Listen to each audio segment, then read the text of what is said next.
নমস্কার, আপনারা শুনছেন প্রণমামী জগৎ জননী থেকে।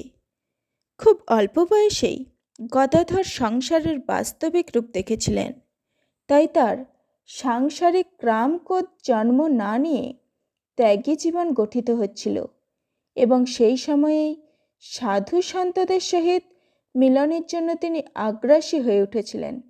কিন্তু কিভাবে, আজ আপনাদের শোনাই সেই কথা। সমসমান অভাববোধই মানবকে সংসারে পরস্পরের প্রতি আকৃষ্ট করিয়া থাকে। সেই জন্যই বোধহয় বালক তাহার মাতার প্রতি এখন একটা বিশেষ আকর্ষণ অনুভব করিয়াছিল। সে পূর্বাপেক্ষা অনেক সময় এখন তাহার নিকটে থাকিতে এবং দেব সেবা ও গৃহকর্মাদিতে তাহাকে যথাসাধ্য সাহায্য করিতে আনন্দ অনুভব করিতে লাগিল। সে নিকটে থাকিলে জননী নিজ জীবনের অভাববোধ যে অনেকটা ভুলিয়া থাকেন, একথা লক্ষ্য করিতে বালকের বিলম্ব হয় নাই।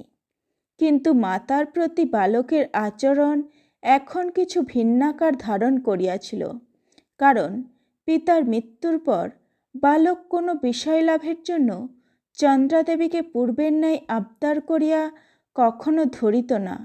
সে বুঝিত জননী ওই বিষয়দানে অসমর্থা হইলে তাহার শোকাগ্নি পুনরুদ্দীপিত হইয়া তাহাকে বিশেষ যন্ত্রণা অনুভব করাইবে। ফলত পিতৃবিয়োগে মাতাকে সর্বদা রক্ষা করিবার ভাব তাহার হৃদয়ে জাগরিত হইয়া উঠিল।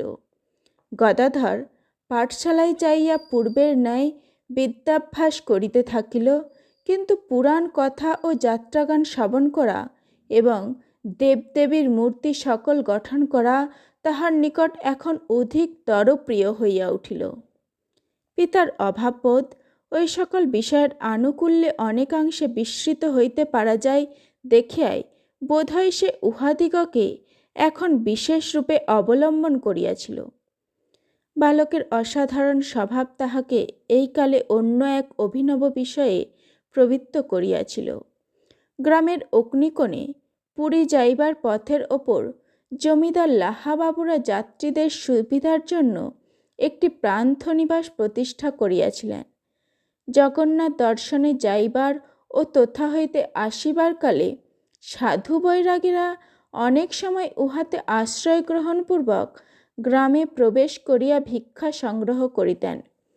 গদাধর সংসারের অনিত্যতার কথা ইতঃপূর্বে শ্রবণ করিয়াছিল এবং পিতার মৃত্যুতে ওই বিষয়ে সাক্ষাৎ পরিচয় এখন লাভ করিয়াছিল। সাধু বৈরাগীরা অনিত্য সংসার পরিত্যাগপূর্বক শ্রী ভগবানের দর্শনাকাঙ্ক্ষী হইয়া কালযাপন করেন এবং সাধুসঙ্গ মানবকে চরম শান্তিদানে কৃতার্থ করে। পুরাণমুখে একথা জানিয়া বালক সাধুদিগের সহিত পরিচিত হইবার আশায় উক্ত প্রান্তনিবাসে এখন হইতে মধ্যে মধ্যে যাতায়াত করিতে লাগিল। প্রাতে এবং সন্ধ্যাকালে ধূনি মধ্যগত পবিত্র অগ্নি উজ্জ্বল করিয়া তাহারা যেভাবে ভগবত ধ্যানে নিমগ্ন হন, ভিক্ষালব্ধ সামান্য আহার নিজ ইষ্ট দেবতাকে নিবেদনপূর্বক যেভাবে তাহারা সন্তুষ্ট চিত্রে প্রসাদ গ্রহণ করেন, ব্যাধির প্রবল প্রকোপে পড়িলে যেভাবে তাহারা শ্রী ভগবানের মুখাপেক্ষে থাকিয়া উহা অকাতরে সহ্য করিতে চেষ্টা করেন, আপনার বিশেষ প্রয়োজন সিদ্ধির জন্য তাহারা যেভাবে কাহাকে উদ্বিগ্ন করিতে পরাণমুখ হন, আবার তাহাদিগের ন্যায় বেশভূষাকারী ভণ্ড ব্যক্তিগণ যেভাবে সর্বপ্রকার সদাচারের বিপরীতাচরণ করিয়া স্বার্থ সুখ সন্ধানের নিমিত্ত জীবন ধারণ করেন, ওই সমস্ত বিষয় বালকের এখন অবসরকালে লক্ষ্যের বিষয় হইল। ক্রমে সে যথার্থ সাধুগণকে দেখিলে রন্ধনাদির জন্য কাষ্ঠ সংগ্রহ, পানীয় জল আনয়ন প্রভৃতি ক্ষুদ্র ক্ষুদ্র কার্যে সহায়তা করিয়া তাহাদিগের সহিত ঘনিষ্ঠভাবে মিশিতে লাগিল।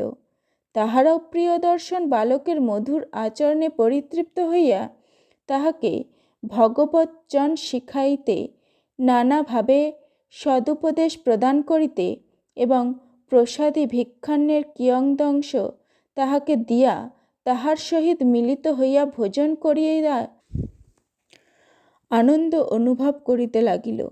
অবশ্য সে সকল সাধু পান্থনিবাসে কোনো কারণে অধিককাল বাস করিতেন, তাহাদিগের সহিতই বালক ওইভাবে মিশিতে সমর্থ হইত। নমস্কার, আজ এই পর্যন্তই।